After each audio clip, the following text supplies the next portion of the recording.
यहाँ पे आप लोग स्क्रीन देख रहे हैं, सवाल नंबर 2 है। 10 सवालात के तफसीली जवाब दें। ये हम बाद में करेंगे, पहले हम ये वाला क्वेश्चन नंबर 3 करेंगे। सवाल नंबर 3, 10 सवालात के मुख्तसर जवाब दें। रोज़े की फर्जियत के बारे में एक कुरानी आयत लिखें। तो इसके फर्जियत के हवाले से आपने एक कुरानी आयत पढ़ी थी, ये देखें यहाँ पे फर्जियत, ये हेडिंग दी हुई है। ये पेज आपको, ये देखें स्टार्टिंग का पेज है, पेज नंबर 16, पेज 16।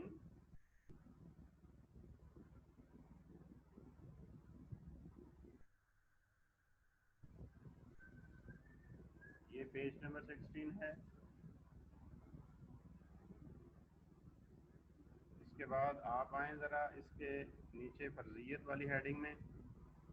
ये आयत है कुरान मजीद में, अल्लाह ताला ने इरशाद फरमाया।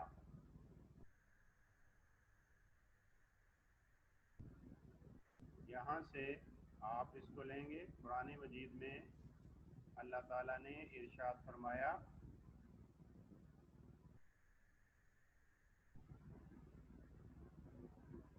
यहाँ से इसको स्टार्ट करना है आपने। या अय्युहल्लज़ीना आमनू कुतिबा अलैकुमुस्सियामु कमा कुतिबा अलल्लज़ीना मिन क़ब्लिकुम लअल्लकुम तत्तकून। तर्जुमा, ए ईमान वालो, तुम पर रोज़े फ़र्ज कर दिए गए हैं जैसा कि तुमसे पहले लोगों पर फ़र्ज किए गए थे, ताकि तुम परहेजगार बनो। यहाँ तक आपका ये S1 होगा। ये S1 हर एक को क्लियर हो गया।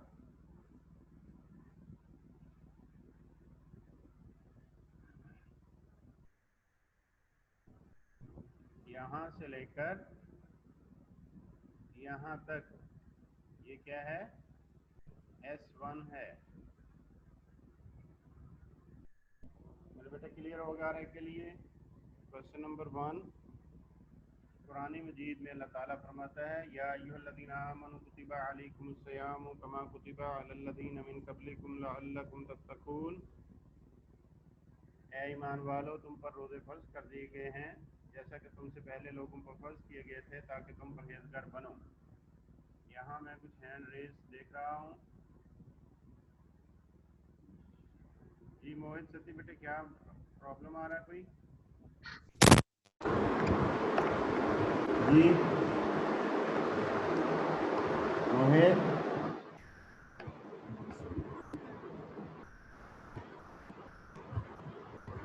अपने आप को अनम्यूट करें।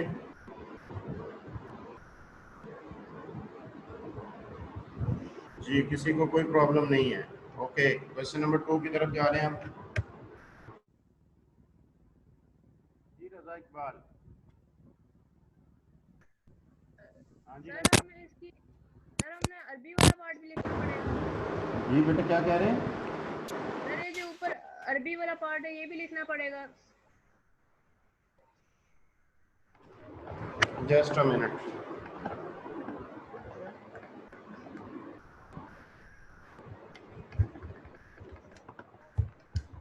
जी बोले बेटा। सर ये अरबी वाला पार्ट भी हमें लिखना पड़ेगा ट्रांसलेशन के क्लोज साथ। To be mic, close to be mic first of all. अभी तक आवाज आपकी सही नहीं मुझे सुनाई दे रही। बोले आप। सर हमें ये अरबी वाला पार्ट लिखना पड़ेगा। क्वेश्चन, क्वेश्चन 1 में ये ट्रांसलेशन के साथ। मैं दोबारा से इसको क्वेश्चन को आपको करवा रहा हूँ। ये देखें, ये मैंने मार्क भी कर दिया ना। ये यहाँ से S1 है। ये कुरान मजीद में अल्लाह ताला फरमाता है, या अय्युहल्लज़ीना आमनू कुतिबा अलैकुमुस्सियामु कमा कुतिबा अलल्लज़ीना मिन क़ब्लिकुम लअल्लकुम तत्तकून। तर्जुमा, ए ईमान वालों, तुम पर रोजे फर्ज कर दिए गए हैं जैसा कि तुमसे पहले लोगों पर फर्ज किए गए थे, ताकि तुम परहेजगार बनो। Okay sir. क्लियर हो गया? Yes sir. ओके।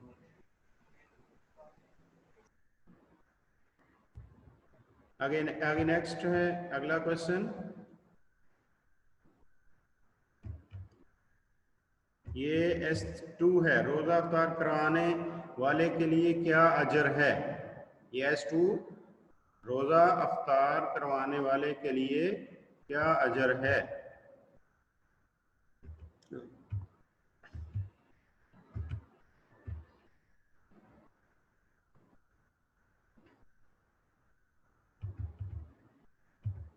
ये देखें यहाँ पे आप लोगों ने पढ़ा है, ये पेज नंबर मैं आपके सामने शो कर रहा हूँ, पेज नंबर 18।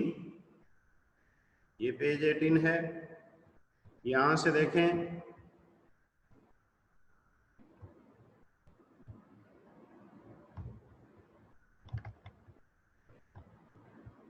जो शख्स रमज़ान मुबारक में किसी रोज़ादार का रोज़ा अफ्तार कराएगा उसके गुनाह मुआफ़ कर दिए जाएंगे और वो खुद को नारे जहन्नम से बचाएगा। ये यहाँ तक होगा इसका आंसर। जो शख्स रमज़ान मुबारक में किसी रोज़ादार का रोज़ा अफ्तार कराएगा तो उसके गुनाह माफ़ कर दिए जाएंगे और वो खुद को नारे जहन्नम से बचाएगा। क्लियर हो गया।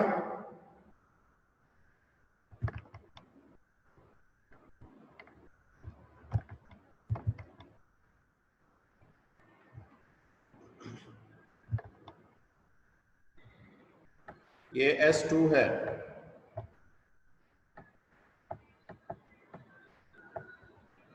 अब S3,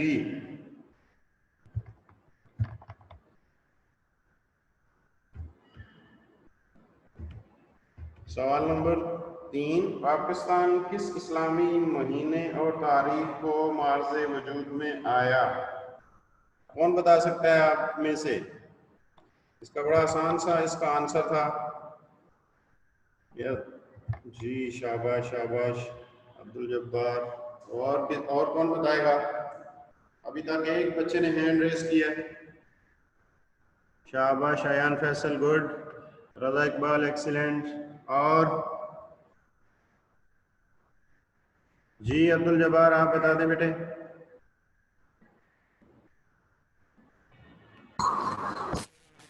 रमजान मुबारक के महीने में।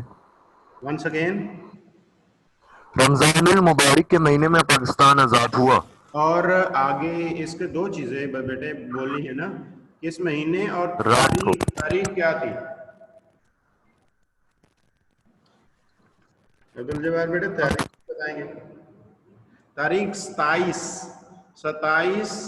रमजान मुबारक में पाकिस्तान मार्ज़े वजूद में आया, यानी पाकिस्तान जो है 27वीं जो शब थी और रमजान की 27वीं तारीख थी। ठीक है, ये इसका आंसर। आपने आराम से इसको आंसर इतना ही लिख देंगे कि पाकिस्तान 27 रमजान मुबारक में मार्ज़े वजूद में आया।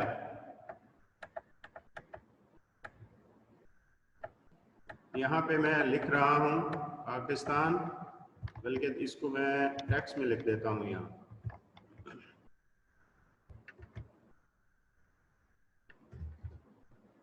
पाकिस्तान,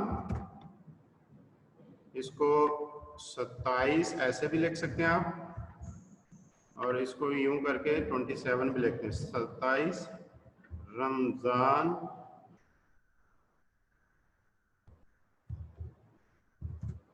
नुल मुबारक में मारोज़े वजूद में आया। क्लियर हो गया। ये इसका आंसर आपने लिख देना है। ओके। अब क्वेश्चन नंबर 4, ऐसे अफराद की निशानदेही करें जो रमजान मुबारक में रोजा रखने से मुस्तस्ना है। मुस्तस्ना मीन जो ना रखें तो कोई उन्हें गुनाह नहीं है, जो जिनको रुखसत है, यानी जो जिनको अल्लाह रब्बुल आलमीन की तरफ से रुखसत है। तो ऐसे अफराद कौन कौन से हैं, ये आपने यहाँ पे पढ़ा है। ये पेज नंबर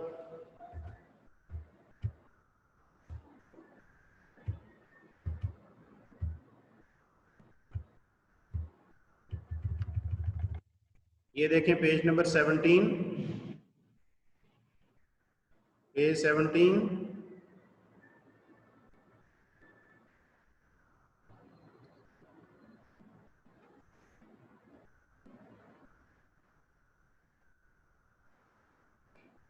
ये इस्लाम ने बाद मुसलमानों को मखसूस हालात में सहूलतें अता की हैं, जैसे बीमार और मुसाफिर मुसलमान रमज़ान मुबारक में रोज़ा छोड़ सकते हैं और इनकी तकमील बाद में कर सकते हैं। इसी तरह बूढ़े और दायमी मरीज रोज़ा ना रख सकने की सूरत में मिस्कीन को खाना बतौर फिदिया दे सकते हैं।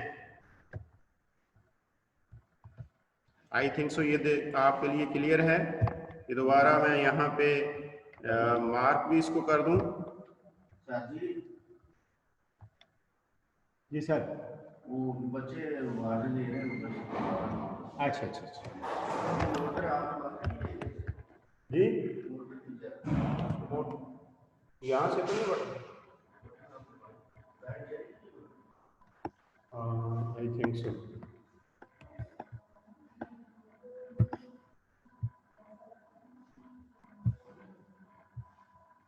तो ये आपके लिए क्लियर हो गया।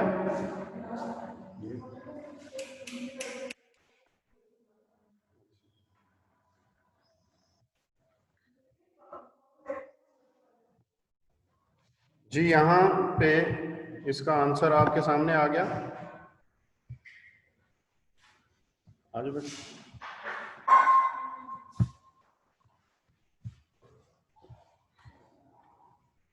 यहाँ से इस्लाम, सॉरी बीच में थोड़ा सा डिस्टर्बेंस होगी। इस्लाम ने बाद मुसलमानों को मखसूस हालात में सहूलतें अता की हैं। यहाँ से आपने इसका स्टार्ट लेना है, ठीक है, और इसका आंसर यहाँ बतौर फिदिया दे सकते हैं। ये S4 हो जाएगा।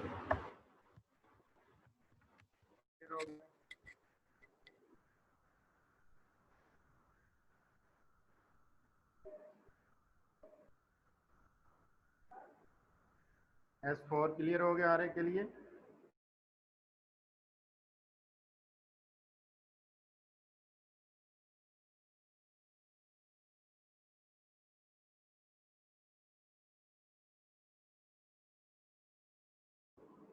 जी ये क्वेश्चन जो है ये हमारे शॉर्ट क्वेश्चन हर एक की कंप्लीट हो गई। किसी को इसमें डाउट हो तो बेटे बता दें मुझे। ये जो सवाल नंबर 3 है इसमें से किसी को कोई क्यूरी है? अब्दुल जब्बार आप पूछना चाह रहे हैं कुछ?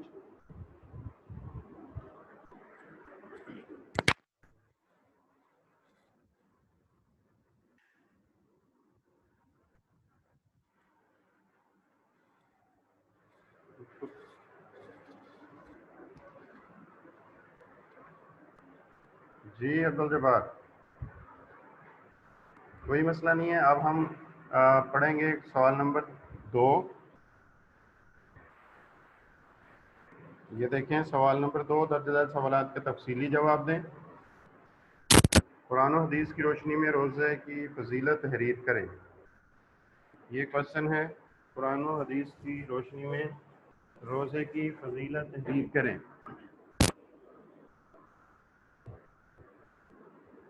अब आए फजीलत के चैप्टर में। ये देखें फजीलत, पेज नंबर आपके सामने है। ये पेज नंबर ये 17 है। ये पेज 17, इसमें फजीलत वाली हेडिंग है। हेडिंग आपने नहीं देनी है। इस्लाम अपने मानने वालों को ज़ाहिरी और बातनी दोनों एतबार से पाक और साफ देखना चाहता है। यहाँ से आप शुरू करेंगे। ज़ाहिरी और बातनी दोनों एतबार से पाक और साफ देखना चाहता है। जिस तरह एक मुसलमान नमाज के लिए वज़ू करता है तो वो ज़ाहिरी तौर पर पाक और साफ हो जाता है, बिल्कुल इस तरह रोज़ा भी एक ऐसी इबादत है जो इंसानी जिस्म और रूह को पाकीज़गी फराहम करती है। हज़रत सलमा बिन अक्वा रज़ी अल्लाह ताला अन्हु से रवायत नकल की गई है कि हम रसूलुल्लाह सल्लल्लाहु अलैहि वसल्लम के ज़माने में ऐसा करते थे कि जो चाहता रोज़ा रख लेता और जो चाहता छोड़ देता, और इसके बदले एक मिस्कीन का खाना बतौर फिदिया दे देता। मगर जब सूरह अल बकरा की ये आयत नाजिल हुई तो हम बाकायदगी से रमज़ानुल मुबारक के रोज़े रखने लगे। आयत क्या है? फमन शाहिदा मिनकुम शहरा फलयसुमहु वमन काना, यहाँ तक कि फलयसुमहु तर्जुमा, तुम में से जो इस महीने के में मौजूद हो चाहिए कि उसके रोज़े रखे। ये यहाँ तक पहले आप इसको मार्क करेंगे, स्टार्टिंग भी आपको मैंने बता दी, और यहाँ तक इसको यहाँ तक मार्क कर लें। ये आपका सवाल नंबर 1L1 होगा। स्टार्टिंग से लेके फजीलत वाली जो हेडिंग है उसकी स्टार्टिंग से लेकर यहाँ से लेकर इस्लाम अपने मानने वालों को, यहाँ से लेकर यहाँ तक, और फिर इसके बाद एक और हदीस आपने यहाँ पे कोट करनी है। इससे आगे ये जो हदीस है ये भी इसी में शामिल करनी है।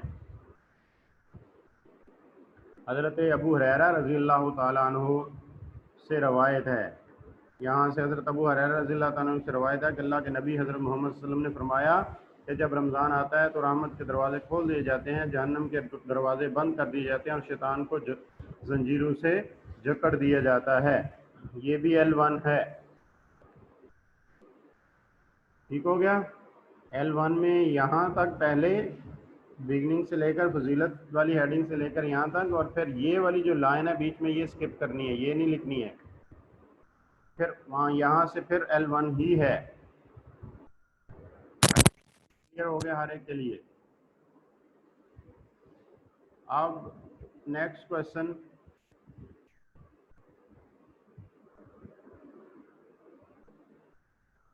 ये था सवाल नंबर 1L1 था। कुरान और हदीस की रोशनी में रोज़े की फजीलत तहरीर करें। आप इस्लामी तालीमात की रोशनी में रोज़े की फ़र्ज़ियत वाज़े करें। इस्लामी तालीमात की रोशनी में रोज़े की फ़र्ज़ियत वाज़े करें। यहाँ पे फ़र्ज़ियत वाली हेडिंग में आ जाएं।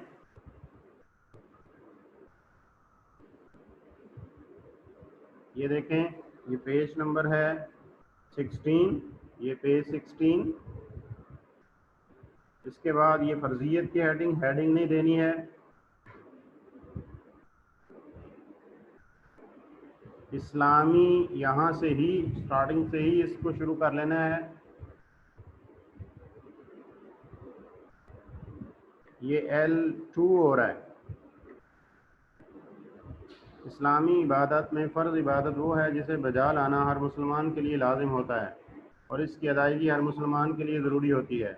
रोज़ा इस्लाम का बुनियादी रुकन है और ये पहली उम्मतों पर भी फ़र्ज़ रहा। कुरान मजीद में अल्लाह ताला फरमाता है, या अय्युहल्लज़ीना आमनू कुतिबा अलैकुमुस्सियामु कमा कुतिबा अलल्लज़ीना मिन क़ब्लिकुम लअल्लकुम तत्तक़ून।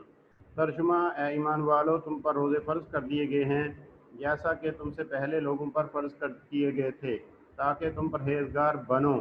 अब यहाँ तक लिखना है, ये अभी कंटिन्यू ही करना है यहाँ से यहाँ तक, और इसके बाद नेक्स्ट चले जाएंगे अगले पेज पे, पेज नंबर 17।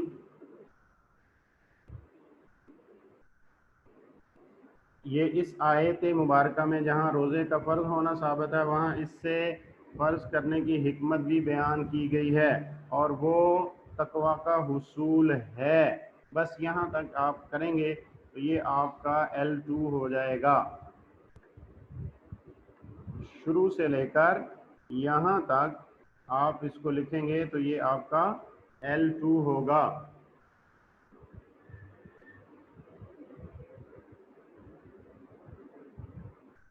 अब यहाँ जी मलिक अब्दुल हादी जी बेटे बोले। सर आयतें भी लिखनी है सर। लाउडली थोड़ा सा। सर आयतें लिखनी है, आयतें या सिर्फ तर्जुमा लिख रहे हैं? क्या बोला बेटे आपने? सर क्वेश्चन आंसर में सर आंसर्स में सर जो आयतें हैं वो लिखनी है या नहीं लिखनी? ये बेटे लिखनी है, जहाँ जो मैं मार्क करवा रहा हूँ एज इट इज उसको लिखना है। आयतें भी लिखनी है, उसके तर्जुमे भी लिखने हैं। तो सर ये पेपर में भी आएंगी आयतें? जी पेपर में भी आएंगी। Okay sir. ठीक है, चलें अभी सवाल नंबर 3 की तरफ चलते हैं।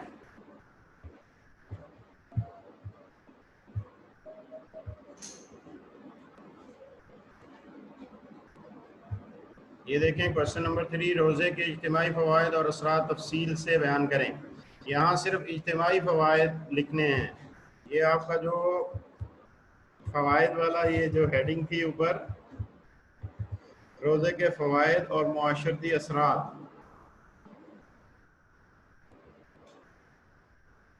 आपने ये रोज़े के यहाँ पे आप लफ्ज़ लिख लेंगे इज्तिमाई, रोज़े के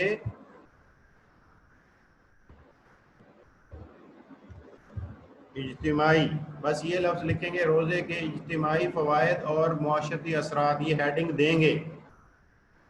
यहाँ पे हेडिंग देनी है रोज़े के इज्तिमाई फ़वाइद और मुआशरती असरात। यहाँ पे फिर आप रोज़े के कुछ इज्तिमाई फ़वाइद दर्ज झैल हैं, ये मैं यहाँ पे लिख देता हूँ। रोज़े के कुछ या चंद लिख लें इसकी जगह पे, चंद इज्तिमाई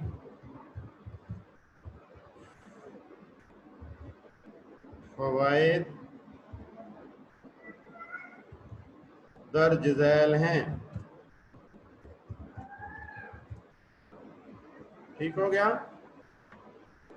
रोज़े के चंद इज्तिमाई फ़वाइद दर्ज झैल हैं, पहले ये हेडिंग देंगे, फिर उसके बाद यहाँ उसके नीचे ये लिखेंगे और फिर इनको पॉइंट्स देने हैं। मैं जो जो पॉइंट बताऊंगा वही पॉइंट लिखना है। ये पॉइंट नंबर 1 ये होगा आपका, ये नंबर 1 पे ये आ जाएगा। भूख का प्यासा रहने से इंसान को दूसरों की भूख प्यास का एहसास होता है और इसके इस तरह मुआशरे में दूसरों के लिए हमदर्दी का जज्बा पैदा होता है और परवान चढ़ता है। ठीक है, आगे पॉइंट नंबर जो 2 है,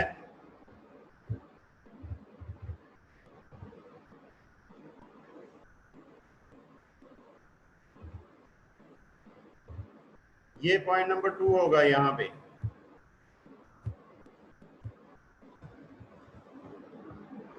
ये पॉइंट नंबर 2 होगा, कम से कम ग़िज़ा पर इक्तफा करना मुसलमान के अंदर किनाअत व इसार जैसी सिफात पैदा करता है। ये 2 होगा, कम से कम ग़िज़ा पर इक्तफा करना मुसलमान के अंदर किनाअत व इसार जैसी सिफात पैदा करता है। ठीक हो गया, ये 2 पॉइंट हो गए।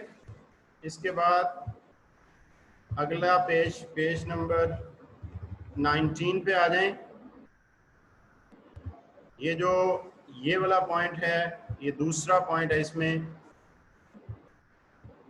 रोज़ा बाहमी इत्तेहादो यगानगत का बाइस है, चूँकि जब पूरी मिल्लत इस्लामिया एक ही वक्त में एक ही इबादत में मशगूल होती है तो इनमें भाईचारे, मोहब्बत, यगानगत और इत्तेहाद का जज्बा पैदा हो जाता है। ये पॉइंट नंबर 3 पे आ जाए।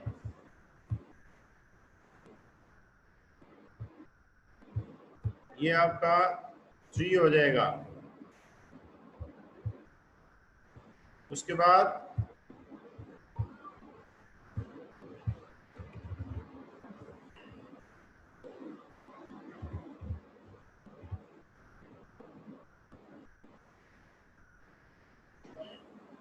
रोज़ा रखने से, ये लास्ट वन, ये पॉइंट नंबर 4 हो जाएगा आप लोगों का। रोज़ा रखने से इंसान दिन भर बुराइयों से बचा रहता है, जो इंसान की इनफरादी और इज्तिमाई ज़िंदगी के लिए बहुत मुफीद है।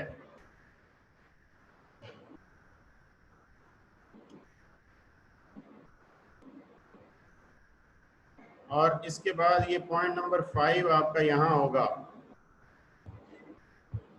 ये इंसान दुनियावी फवायद के साथ साथ आखिरत में भी सुरखरू होगा। इंसान दुनियावी फवायद के साथ साथ आखिरत में भी सुरखरू होगा। ये पॉइंट नंबर 5 है। यहाँ से यहाँ तक ये 5 होगा। अब आप में से यहाँ तक किसी को समझ नहीं आई या कोई चीज़ पूछना चाह रहे हैं तो आप ज़रूर पूछ सकते हैं। और कोई